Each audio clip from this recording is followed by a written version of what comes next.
السلام عليكم ورحمة الله وبركاته.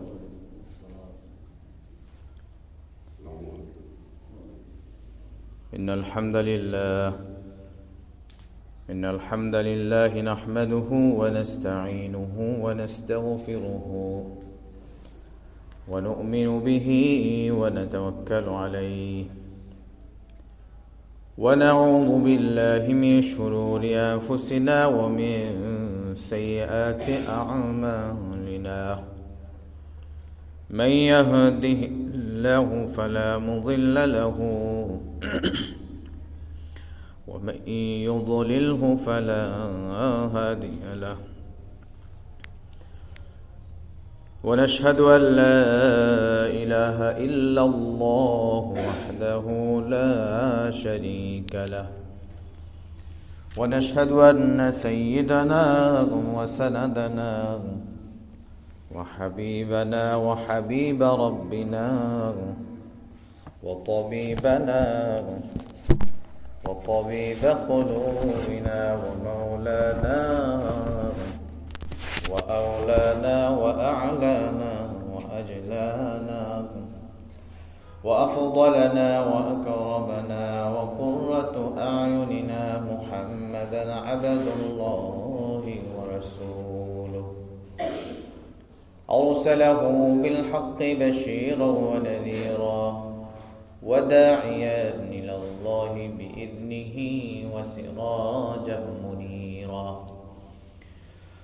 أما بعد فقد قال الله تبارك وتعالى في كلامه المجيد وفي فرقانه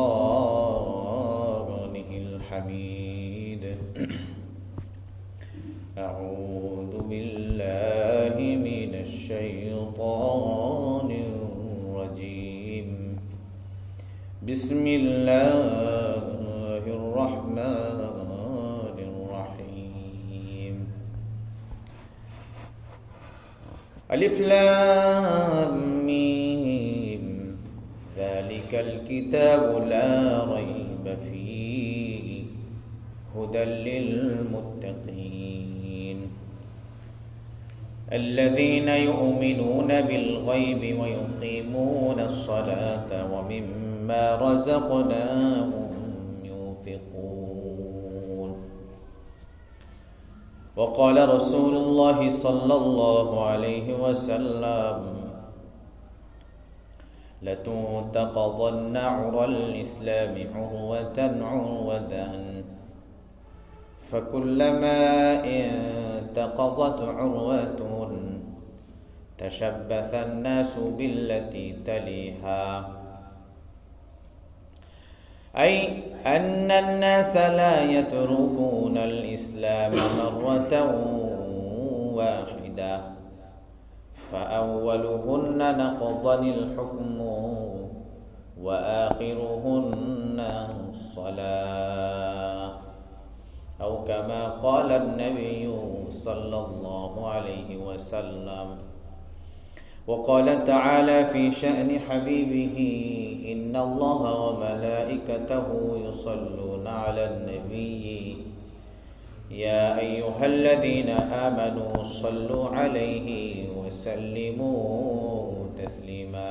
اللهم صل على محمد وعلى آل محمد كما صليت على إبراهيم وعلى آل إبراهيم إنك حميد مجيد. اللهم بارك على محمد وعلى آل محمد كما باركت على إبراهيم وعلى آل إبراهيم إنك حميد مجيد. بلغ العلا بكماله كشف الدجى بجماله حسنت جميع خصاله صلوا عليه وآله. সম্মানিত উপস্থিতি, মুসল্লিয়ানে কেরাম, মুরব্বিয়ানে ইযাম, মহান রব্বুল আলামিনের দরবারে আলিশানে লাখো কোটি শুকরিয়া যিনি আমাদেরকে 1446 হিজরির জুমাদা সানি এর আজকে 3 তারিখ, অর্থাৎ এই মাসের আজকে প্রথম জুমায় আল্লাহ তাআলা আমাদেরকে আল্লাহ তাআলার ঘরে আগে আগে উপস্থিত হওয়ার সুযোগ তৌফিক আল্লাহ তাআলা দান করছেন। এই জন্য শুকরিয়া আদায় করি, আলহামদুলিল্লাহ। এমন একটা সময় আল্লাহ তাআলা আমাদেরকে আল্লাহর ঘরে আনছেন যে সময়টা কিয়ামতের খুবই সন্নিকটে। কিয়ামতের বিভিন্ন রকম আলামত চতুর্দিকে দেখতে পাওয়া যায়। নবীজি সাল্লাল্লাহু আলাইহি ওয়াসাল্লাম যত ধরনের ভবিষ্যৎবাণী করছেন তার অধিকাংশই আজকে আমাদের মাঝে পরিলক্ষিত দেখা যায়, আমরা দেখতে পারি।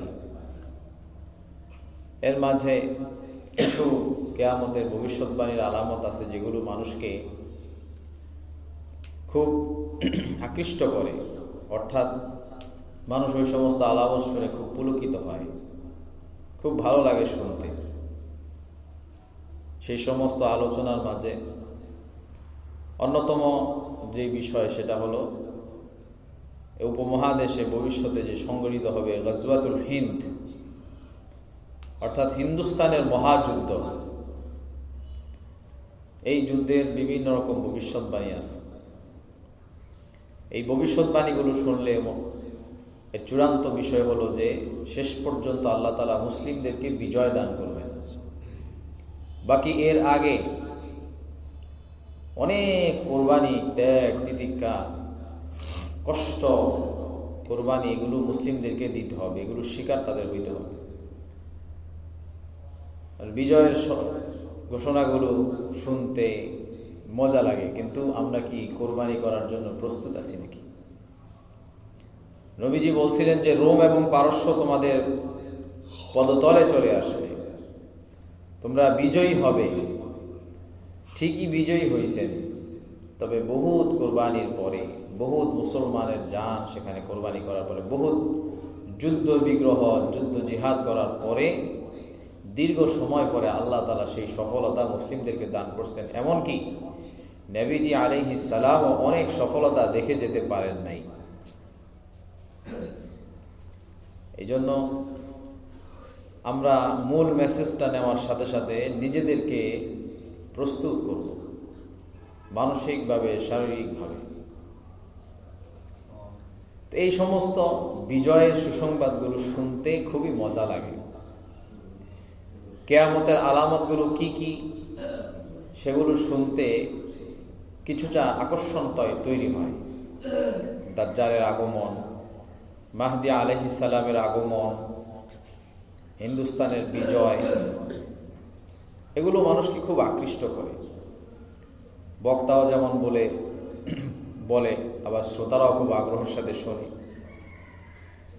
তো যতগুলো কিয়ামতের আলামত আছে এর মধ্যে বড় যে আলামত, যেটা আমাদের একদম চোখের সামনে, সেটা হলো আমরা যদি মসজিদগুলোর দিকে তাকাই তাহলে কিয়ামতের বড় আলামত দেখা যায়। মসজিদগুলোতে, এলাকায় যতগুলো বালেগ পুরুষ আছে, এই বালেগ পুরুষের যে সংখ্যা, তার আনুপাতিক হার বিবেচনা করলে মসজিদগুলো হাহাকার করে। মসজিদগুলোতে জামাতে লোক পাওয়া যায় না, এর চাইতে বড় কিয়ামতের আলামত আর কি আছে? মসজিদগুলো কেন্দ্রিক কিয়ামতের বহু আলামত আছে। নবীজি বলেন, ওয়াযাহারাতিল আসওয়াতু ফিল মাসাজিদ, মসজিদগুলোতে মানুষের স্বর উচ্চ হয়ে যাবে, উচ্চবাচ্য হবে, শোরগোল হবে বাজারের মতো।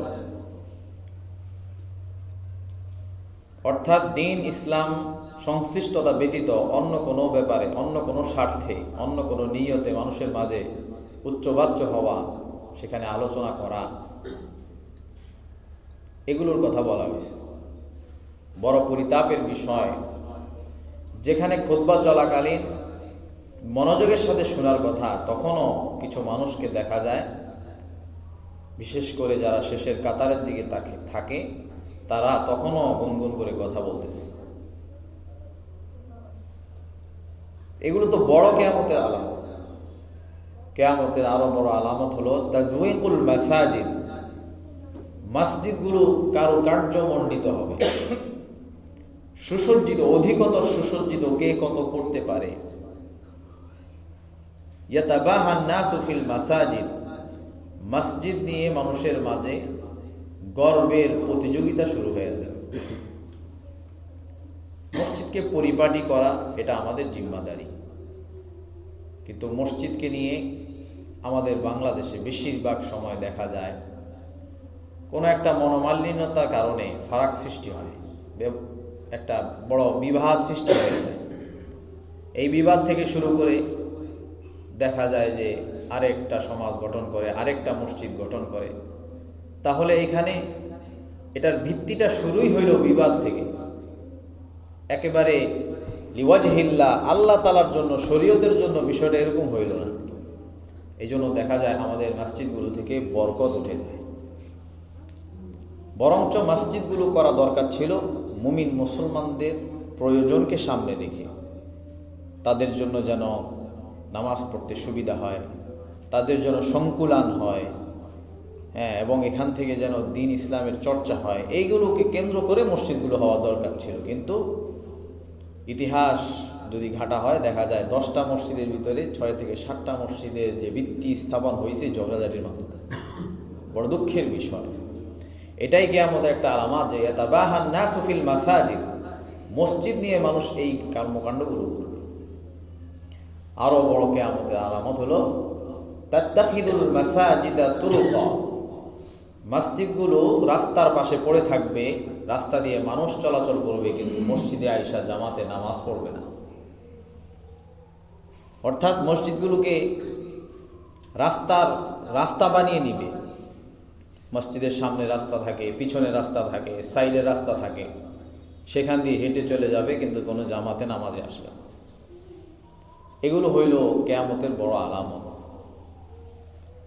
আল্লাহ তাআলা আমাদেরকে এই সমস্ত আলামত থেকে হেফাজত করেন। কালামে মাজিদে আল্লাহ তাআলা নামাজের কথা 82 বার, প্রায় 82 জায়গায় আল্লাহ তাআলা বলছেন এই নামাজের কথা। অথচ এই নামাজের ব্যাপারে আমাদের অনেক গাফলতি। নবীজি সাল্লাল্লাহু আলাইহি সাল্লামের সুস্পষ্ট হাদিস, ঈমানদার এবং বেঈমানের মাঝে পার্থক্য হলো নামাজ। নবী সাল্লাল্লাহু আলাইহি সাল্লাম মুসলিম শরীফের হাদিসে বলেন, ইন্না বাইনার রাজুলি ওয়া বাইনাশ শিরকি ওয়াল কুফরি তারকাস সালাহ, একজন মানুষ এবং অপর কাফের মুশরিকদের মাঝে পার্থক্য হলো নামাজ। কেমন নামাজ? আজান হলে মুসলমান নামাজে যাবে আর কাফের নামাজে যাবে না। আজান হলে মুসলমান নামাজে যাবে, কাফের নামাজে যাবে না, এটাই তো পার্থক্য। এখন কি হলো, আজান হয়ে গেল, কাফেরও গেল না, আমিও গেলাম না, তাহলে সাদৃশ্যটা আমার কার সাথে? ইমানদারদের সাথে না বেঈমানদের সাথে? আমার সাদৃশ্য বেঈমানদের সাথে। নবী আলাইহিস সালাম বলেন যে যার সাথে সাদৃশ্য রাখবে হাসরের ময়দানে সে তার সাথে উঠবে, অথবা যে জাতির সাথে সাদৃশ্য রাখবে হাসরের ময়দানে সে সেই জাতির সাথে উঠবে। আমার সাদৃশ্যটা যেন মিলে না যায়। হ্যাঁ, মানুষের বিভিন্ন রকম ওজর থাকে, আল্লাহ তাআলা ওজরে ছাড় দিয়েছেন, কিন্তু আমাদের ওজরগুলো আসলে ওজর না, ম্যাক্সিমামই আমাদের অলসতা। আল্লাহ তাআলা আমাদেরকে হেফাজত করেন। জান্নাতি এবং জাহান্নামীদের মাঝে পার্থক্য হলো নামাজ। আল্লাহ তাআলা জান্নাতীদের গুণাবলী বর্ণনা করে বলতেছেন, একদম সূরার শুরুতে বাকারায় আল্লাহ তাআলা বলতেছেন, আল্লাযীনা ইউমিনুনা বিল গায়ব, যারা গায়বের প্রতি ঈমান আনে, ওয়া ইউকিমুনাস সালাহ, নামাজ কায়েম করে, ওয়া মিম্মা রাযাকনাহুম ইউনফিকুন, এবং আল্লাহ তাআলা তাদেরকে যে মাল সম্পদ দিয়েছেন সেখান থেকে যাকাত সদকা আদায় করে, তারা হলো জান্নাতি। এটা তাদের গুণাবলী। এখন আমি যদি নামাজ কায়েম না করি, তাহলে জাহান্নামীদের যে আলামত সেটা আমার ভিতরে চলে আসবে। ইন্নামা ইয়া'মুরু মাসাজিদাল্লাহি মান আমানা বিল্লাহি ওয়াল ইয়াউমিল আখির ওয়া ক্বামাস সালাতা ওয়া আতাজ যাকাতা ওয়া লাম ইয়াখশা ইল্লাল্লাহ, নিশ্চয় যারা মসজিদগুলোকে আবাদ করে, আল্লাহ তাআলার প্রতি ঈমান আনে, আখিরাতের প্রতি বিশ্বাস রাখে, ওয়া ক্বামাস সালাতা ওয়া আতাজ যাকাত, তারা নামাজ আদায় করে এবং যাকাত দেয়, তারা আল্লাহ তাআলা ছাড়া অন্য কাউকে ভয় করে না, তারা হলো সরল পথের সুসংবাদ প্রাপ্ত বান্দা। গুণাবলীগুলো বলে দিতেছে। জান্নাতি এবং জাহান্নামী, ঈমানদার এবং বেঈমানের পার্থক্য আল্লাহ তাআলা এইভাবেই এক এক করে জানায় দিয়েছেন। কত জায়গায় বলছে, কত জায়গায়। قد أفلح المؤمنون, ওই সমস্ত মুমিনরা সফল কাম হয়ে গিয়েছে। الذين هم في صلاتهم خاشعون, যারা তাদের নামাজের ব্যাপারে বিনম্র বিনয় অবলম্বন করে এবং আল্লাহ তাআলাকে ভয় করে। আল্লাহ তাআলাকে ভয় করে, নামাজের ভিতরেই বিনয় হয়। আবার তারা নামাজের ব্যাপারে ভীত সন্ত্রস্ত, যে আমি যদি নামাজ না আদায় করি তবে তো আল্লাহ তাআলা আমাকে পাকড়াও করবেন, এই ভয় তার ভিতরে কাজ করে। এদের ব্যাপারে বলছে কদ আফলাহাল মুমিনুন, এই মুমিনরা সুনিশ্চিতভাবে সফল কাম হয়ে গেছে। মানে গ্যারান্টি দিয়ে দেওয়া হয়েছে, পেয়ে গেলেন। আমরা এরকম বলি না, ঠিক আছে আমি আপনাকে দিব, আপনাকে দিয়া দিলাম, এই দুইটার মধ্যে পার্থক্য আছে। আপনাকে দিব এটা বললাম এক ধরনের কথা, আর দিয়া দিলাম মানে অলরেডি আপনি মালিক হয়ে গেছেন। আল্লাহ তাআলা বলছেন কদ আফলাহাল মুমিনুন, নিশ্চয়ই মুমিনরা সফল কাম হয়ে গেছে। তাদের এক নম্বর গুণাবলী হলো তারা তাদের নামাজের ব্যাপারে খুব যত্নবান, খুব কেয়ারফুল। ওয়াল্লাযীনা হুম আলা সালাতিহিম ইউহাফিজুন, তারা তাদের নামাজের ব্যাপারে সচেষ্ট, সচেতন, যত্নবান, যত্নশীল। পক্ষান্তরে জাহান্নামীদের অবস্থান কি নামাজের ব্যাপারে? وَإِذَا نَادَيْتُمْ إِلَى الصَّلَاةِ اتَّخَذُوهَا هُزُوًا وَلَعِبًا ذَلِكَ بِأَنَّهُمْ قَوْمٌ لَا يَعْقِلُونَ, যখন আল্লাহ তাআলার পক্ষ থেকে মুয়াজ্জিন সাহেব তাদেরকে ডাকতে থাকে, হাইয়া আলাস সালাহ, হাইয়া আলাল ফালাহ, সফলতার দিকে আসো, কামিয়াবির দিকে আসো, নামাজের দিকে আসো, তখন তারা খেলতামাশায় নিমজ্জিত হয়। এই ডাককে তারা গুরুত্বের সাথে নেয় না। ওয়াইদা নাদাইতুম ইলা সলাতি ইত্তাখাযুহা হুজওয়া ওয়া লাইবা, এই ডাককে তারা খেলতামাশার ডাক মনে করে, এটাকে কোনো সিরিয়াস ডাক মনে করে না। মনে করে আরে আজান হইছে গেছে, নামাজ না পড়লে কি হইব। ইত্তাখাযুহা হুজওয়া ওয়া লাইবা, কোন একটা ফরমান জারি হয়েছে প্রশাসনের তরফ থেকে, এই ফরমানকে যদি গুরুত্ব না দিয়ে এই ফরমানের ভঙ্গ করে সে কোনো কাজকর্ম করে, তাহলে বোঝা যায় সেটাকে কোনো পাত্তা দেয় নাই। খেলতামাশা মানে এটা কোনো হালকা জিনিস, সিরিয়াস কোনো ইস্যু না। এরকম তারা আল্লাহ তাআলার এই ডাকগুলো, নামাজের ডাকগুলোকে তারা হালকা ভাবে নেয়।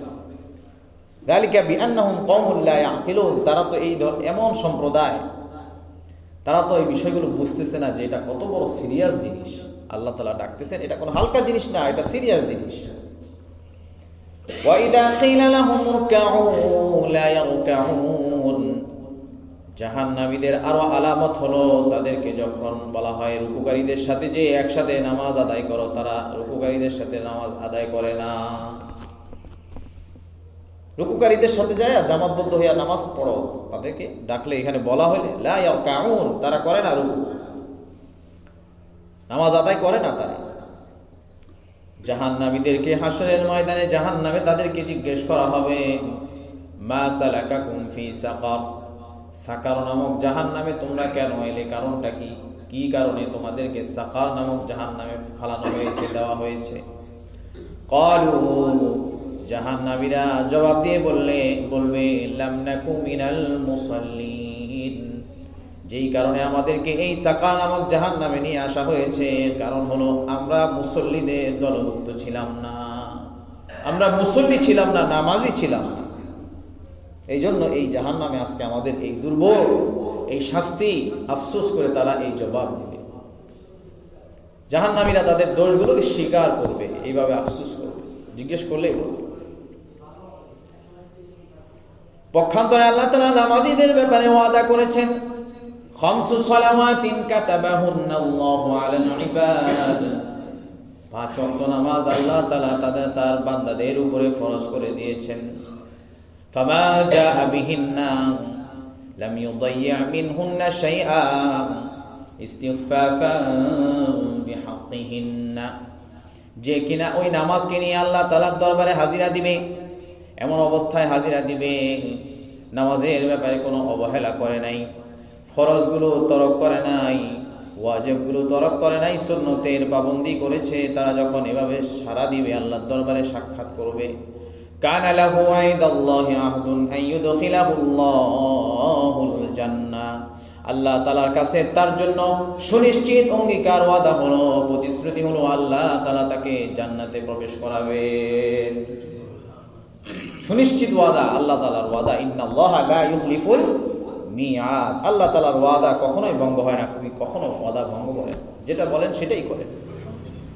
ওয়ামান লাম ইয়াতি বিহিন্না লাইসা লাহু ইনদাল্লাহি আহদুন, আর যে কিনা নামাজের ব্যাপারে এভাবে যত্নবান হবে না, 5 ওয়াক্ত নামাজ আদায় করবে না, তার জন্য আল্লাহ তাআলা কোনো ওয়াদা নাই, কোনো ওয়াদা নাই। তার পরিণতি কি? আল্লাহ তাআলার কোনো গ্যারান্টি নেই, কোনো নিশ্চয়তা নাই, সে সুনিশ্চিতভাবে ধরা খেয়ে যাবে। একমাত্র আল্লাহ তাআলার নিরাপত্তা ছাড়া সেদিন কোনো কাজে আসবে না। বেনামাজির ব্যাপারে আল্লাহ তাআলার কোনো ওয়াদা নেই। বেনামাজির জন্য রয়েছে ওয়াঈদ, অর্থাৎ সতর্কবার্তা। আল্লাহ তাআলা বলেন, আফসোস করে বলেন, ফাখালাফা মিন বাদিহিম খালফুন আদাউস সালাতা ওয়াত্তাবাউশ শাহাওয়াতি ফাসাউফা ইয়ালকাউনা গায়্যা। পরবর্তী প্রজন্ম দুনিয়ার বুকে এসেছে, আফসোসের বিষয়, আদাউস সালাত, তারা তাদের নামাজগুলোকে নষ্ট করেছে, হেলায় খেলায় নামাজ আদায় করে নাই। ওয়াত্তাবাউশ শাহাওয়াত, নিজের খেয়াল খুশির অনুসরণ করেছে, নামাজ পড়লে কিছুই হয় না এটা মনে করেছে, নিজের খেয়াল খুশির অনুসরণ করেছে। ফাসাউফা ইয়ালকাউনা গায়্যা, অচিরেই এই সমস্ত মানুষগুলোকে জাহান্নামের কঠিন গর্তে ফেলানো হবে। নাউযুবিল্লাহ, নাউযুবিল্লাহ, আল্লাহ তাআলা হেফাজত করে। ফাওয়াইলুল লিল মুসাল্লিন আল্লাযীনা হুম আন সালাতিহিম সাহুন, ওই সমস্ত মুসল্লিদের জন্য আফসোস, দুর্ভোগ, যারা কিনা তাদের নামাজের ব্যাপারে বড়ই উদাসীন। আল্লাহ তাআলা সাবধান করে দিলেন, ওয়াঈদ করে দিলেন, সতর্ক বার্তা দিয়ে দিলেন, খবরদার, পরিণতি কিন্তু ভয়াবহ হবে। হাশরের ময়দান যখন কায়েম হয়ে যাবে, সর্বপ্রথম আল্লাহ তাআলা আকীদার হিসাব নেওয়ার পরে আমলের হিসাব যখন শুরু করবেন, সর্বপ্রথম নামাজের হিসাব আল্লাহ তাআলা নেবেন। ইন্না আউওয়ালা মা ইউহাসাবু বিহিল আবদু ইয়াওমাল কিয়ামাতিস সালাম ফাইন সালাহাত ফাকাদ আফলাহা ওয়া আনজাহা ওয়া ইন ফাসাদাত ফাকাদ খাবা ওয়া খাসিরা। কিয়ামতের ময়দানে আমলের ক্ষেত্রে সর্বপ্রথম যখন হিসাব নেওয়া হবে, তখন নামাজের হিসাব নেওয়া হবে।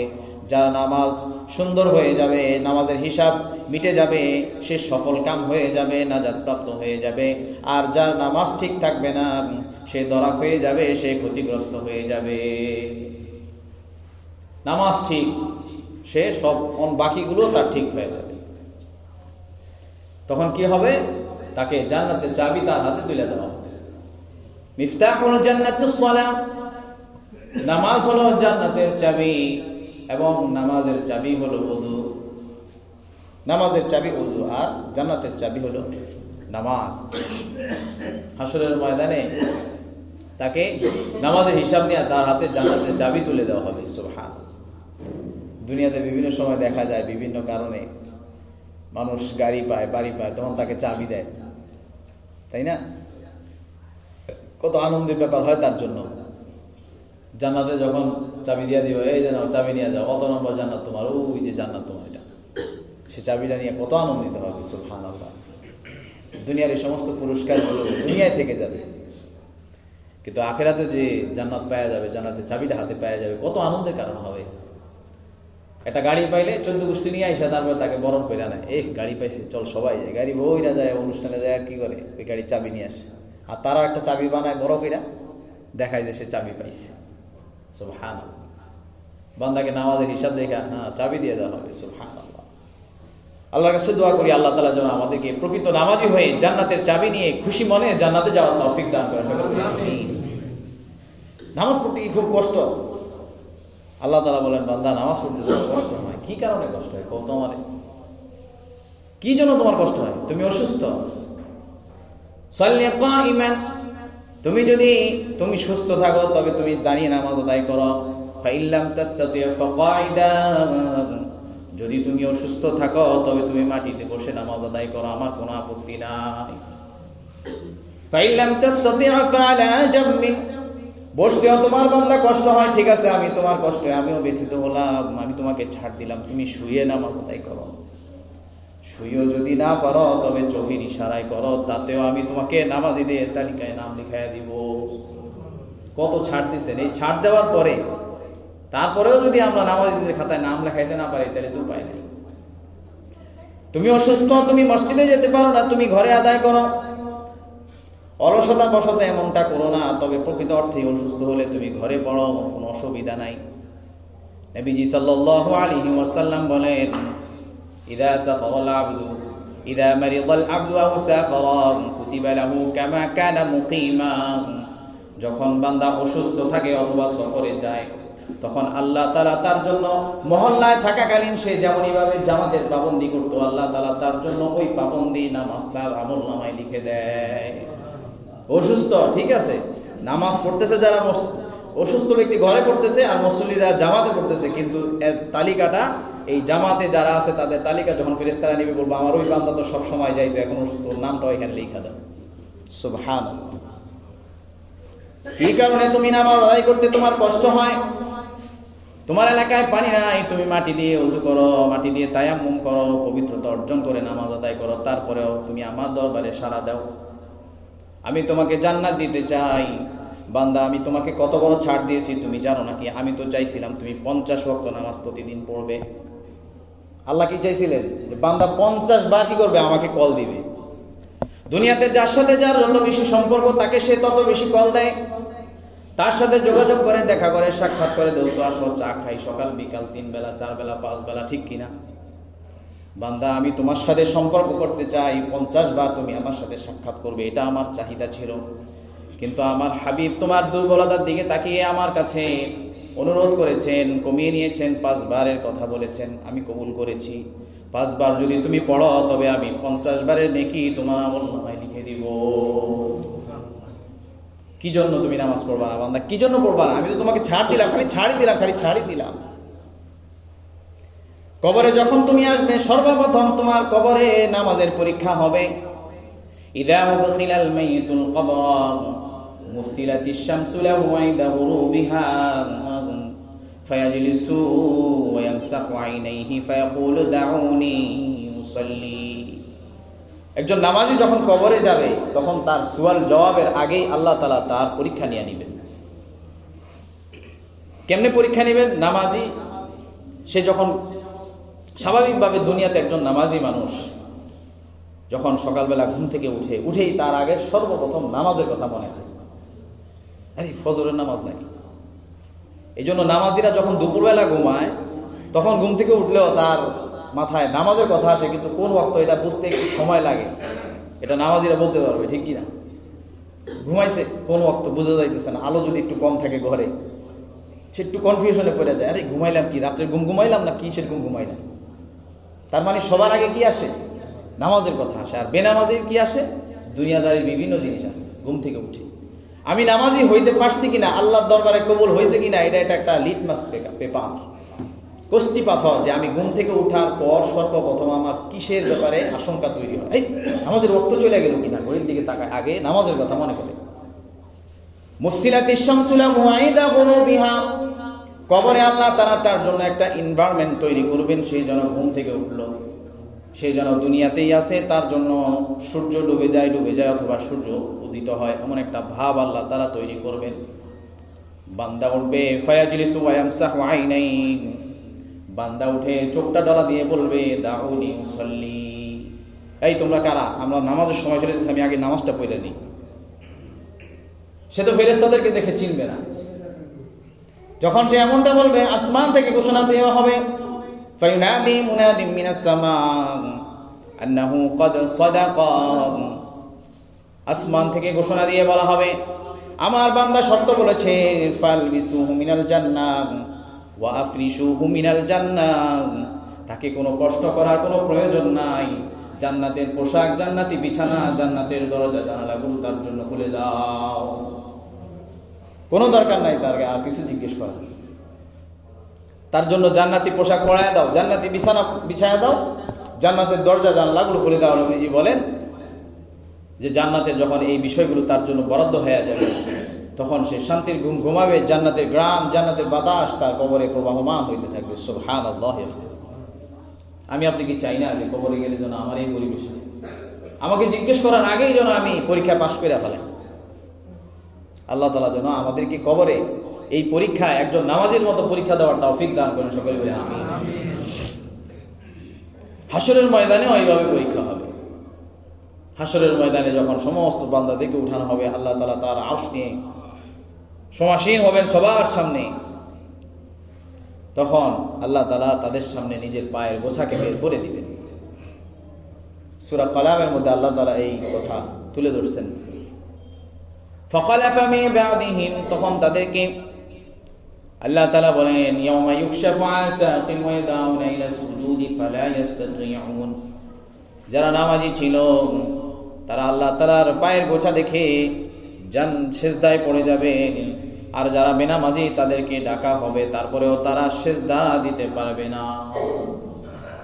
হাসরের ময়দানে এই পরিবেশ হবে একদম হিসাব নিকাশের ঠিক আগে। হিসাব নিকাশ শুরু হওয়ার আগেই পরীক্ষায় পাস হলে হিসাব একদম সহজ, দেখা লাগবে না। ইয়াউমা ইউকশাফু আন সাকিন ওয়া ইউদাউনা ইলা সুজুদি ফালা ইস্তাতিউন। আল্লাহ তাআলা আরশের সমাসীন হয়ে পাগুলো বের করে দিবেন। আল্লাহর পা কেমন আল্লাহ তাআলাই ভালো জানেন। পাগুলো বের করে দিবেন। মুমিন বান্দারা সারা জীবন সিজদা করে আল্লাহ তাআলার পদানুগত হয়েছে, তারা সাথে সাথে সিজদায় পড়ে যাবে। বেনামাজিদেরকে ডাকা হবে, তারপরেও ফালা ইস্তাতিউন, তারা সিজদা দিতে পারবে না। তাদের হিসাব নিকাশ শুরু হবে, যারা সিজদা দিয়েছে তারা জান্নাতে চলে যাবে। সুবহানাল্লাহ।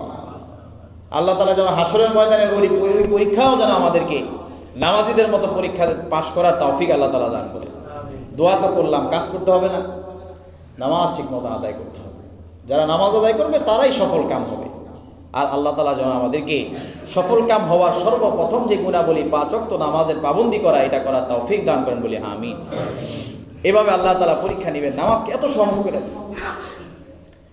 বান্দা, তোমার নামাজে মন বসে না, নামাজ পড়তে তোমার ভালো লাগে না, তুমি খালি এসে হাজিরা দাও। জেনে নাও, তুমি যদি নামাজ ভঙ্গের কোনো কারণ সংগঠিত না করো, নামাজ ভঙ্গের কারণ কয়টা বলেন তো? 19টা। কয়টা? 19টা। এটা হচ্ছে মোটা দাগে 19টা কারণ। আরো কারণ আছে, তবে এই 19টা সবাই মনে রাখা দরকার। এই 19টার কোনো কারণ তুমি সংগঠিত করো নাই, ইমাম সাহেবের সাথে এসে নামাজে দাঁড়িয়েছ, মনটা ধরে রাখার চেষ্টা করো।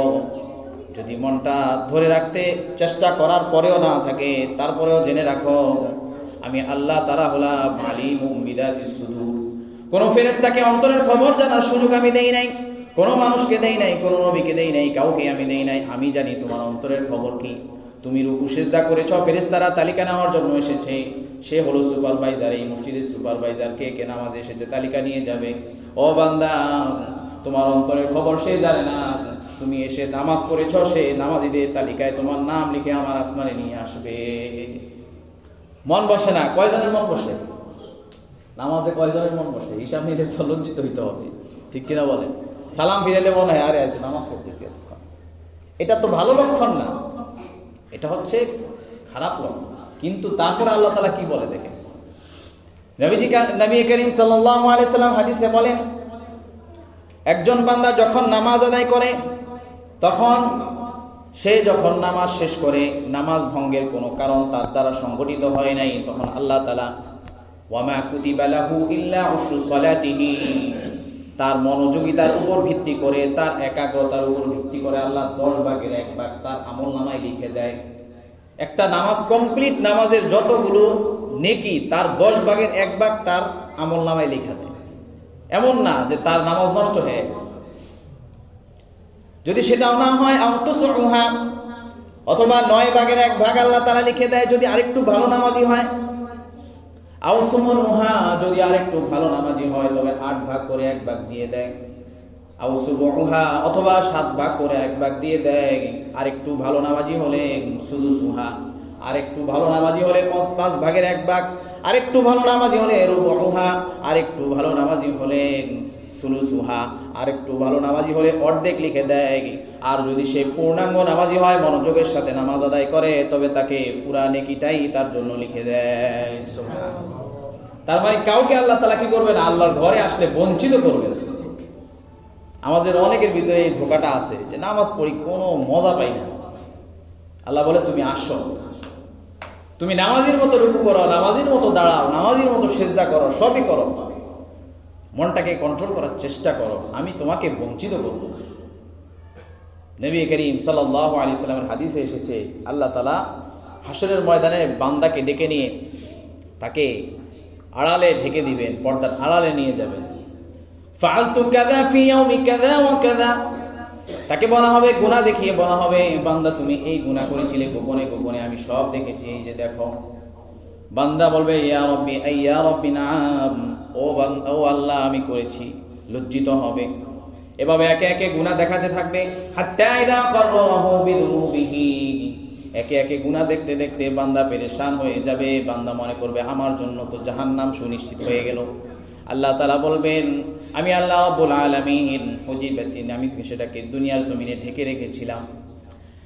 সাদাউতুহা ফিদ দুনিয়া ওয়া আনা গফিরুহা লাকাল ইয়াউম, দুনিয়ার জমিনে আমি তোমার গোপন গুনাহগুলো ঢেকে রেখেছিলাম, আজকের এই দিনে আমি পর্দার অন্তরালে তোমার গুনাহগুলো মাফ করে দিলাম। নামাজ পড়েছিলাম, সবাই তোমাকে নামাজে জানতো, চেষ্টা করেছো, আন্তরিকভাবে ইচ্ছা ছিল, মনোযোগের সাথে পড়া পারো নাই, কেউ জানে নাই। আমি আল্লাহ তাআলা আলিমুম বিযাতিস সুদূর, অন্তরের খবরটা তোমার পাশের মুসল্লিও জানে না। নামাজ ভঙ্গের 19টা কারণের কোনোটাও করো নাই, সুতরাং আমি তোমাকে আমার নামাজে যে বান্দাগুলো রয়েছে তালিকা থেকে তোমাকে বাদ দিলাম না, তাদের অন্তর্ভুক্ত রেখে তোমাকে জান্নাত দিয়ে দিলাম। সুবহানাল্লাহ। তারপরে বান্দা তুমি কেন নামাজ পড়বে না, তোমাকে আর কত ছাড় দিব, আর কত ছাড় দিবে, কোনটা দেয় নাই যে এইটা করলে তোমার এটা করলে তোমার একবারে শেষ সামর্থ্যের ভিতরে, সব ব্যাপারেই তো ছাড় দিল। শারীরিক দুর্বলতায় ছাড় দিল, অসুস্থতায় ছাড় দিল, পানি পায় না ছাড় দিল, সব ব্যাপারে ছাড় দিল, মন বসে না ছাড় দিল, সবই তো ছাড় দিল। 50 ওয়াক্ত 5 ওয়াক্ত করে দিল, সবই তো ছাড় দিল। এত ছাড় দেওয়ার পরেও, অধিক ছাড় দেওয়ার পরে যখন তারপরেও কেউ পরীক্ষায় ফেল করে, তার মতো এরকম গবেট স্টুডেন্ট আর কোথাও আছে? এত দুর্বল আর কেউ আছে? কত বড় নির্বোধ হতে পারে সে। আল্লাহ তাআলা কত ভাবে আমাদেরকে ছাড় দিয়েছে। আল্লাহ তাআলা তো চাইলে এটা বানাইতে পারতেন যে নামাজ ভঙ্গের কারণের 1 নম্বর কারণ হচ্ছে নামাজের ভিতরে মন বসে না।